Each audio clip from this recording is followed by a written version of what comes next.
Good afternoon and welcome back to Talking Characters. Yesterday I was going to do 3 characters and then I noticed exactly how long it was taking me to get through the first, so I've broken this up. So I guess that brings us up to part 2 of chapter 2, Mark's Karingson. So then we start with, what was the inspiration behind this character? Boy, is that a long list. I guess the archetype I started with would have been Herbert West from The Reanimator. Maybe Victor Frankenstein from Mary Shelley's Frankenstein.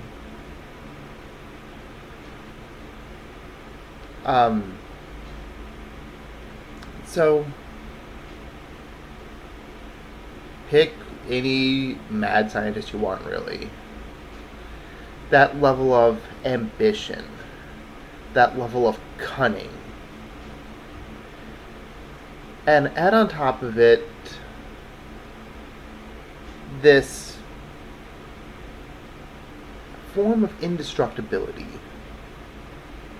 What happens when you take someone like Herbert West and give them the strength, precision, and ruthlessness of the T-800? You end up with something fairly horrifying. Mark Karingson is not a heroic individual. He was never meant to be. He is more so Odin, Merlin. He is the modern equivalent of a sorcerer who is going to help our characters keep on their course. He's almost competent enough to carry the story by himself. He is almost a hero. But that's just not who he's meant to be. Throughout the story, Marx always has an otherworldly appeal to him. He seems like he should be a fairly normal person at first glance. But then things start to look slightly out of place. Green eyes are just a little bit too green. Silver white hair that flows like a cape. His hair flickers in the wind, even indoors. He makes obscure references to Arcana. I have drank the blood of dragons. I have stolen fire and steel from under the arms of gods. I have become Prometheus. I have read from the book of life. All these statements could be viewed as being little more than some obscure literary reference. But then you have to wonder, in the case of somebody like Mark Karingson, might they mean something more?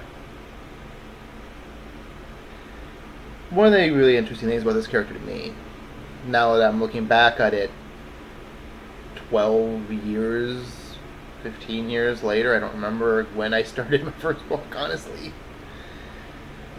Mark Karingson was not in the first draft of the first book. He wasn't even in the first draft of the second book.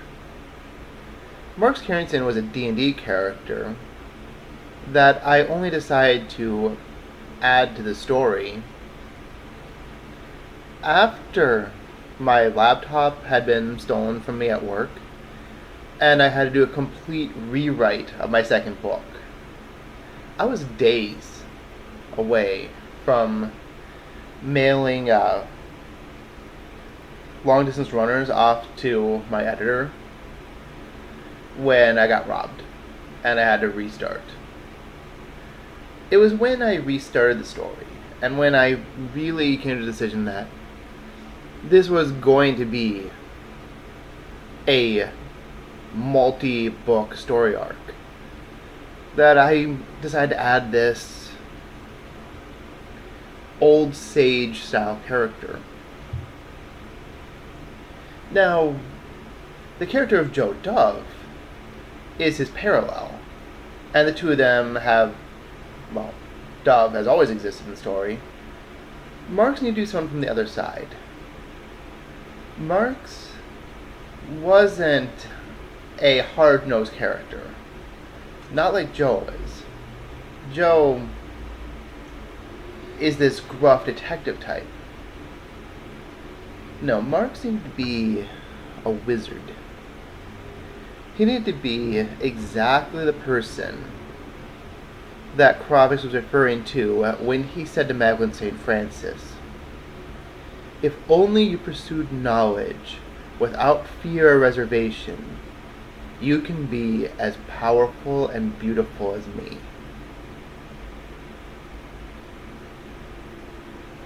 And I guess that's where the story of Marks began for me. What happens when somebody does actually have no reservations? When they actually do pursue strength and power and have the ability to actually control it in the end? You become a paragon.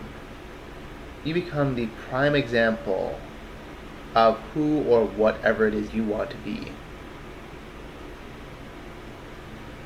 It's probably not that simple. There's probably elements of luck everywhere you look. But what an interesting concept to start with. Mark also has this exceptional set of character flaws. It is not long into the story before you start to notice he's narcissistic, he's nihilistic, he is clearly obsessive.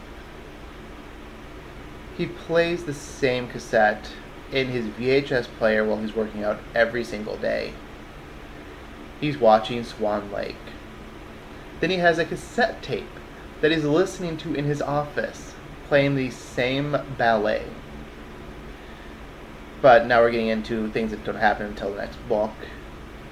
When people go to search his office and they find that he has the Black Swan costume, he refers to himself as Odette and Odile. Now, somebody else tell me what they think that illusion means. But I think that's all I should say for now. When we return, Tail Vixon.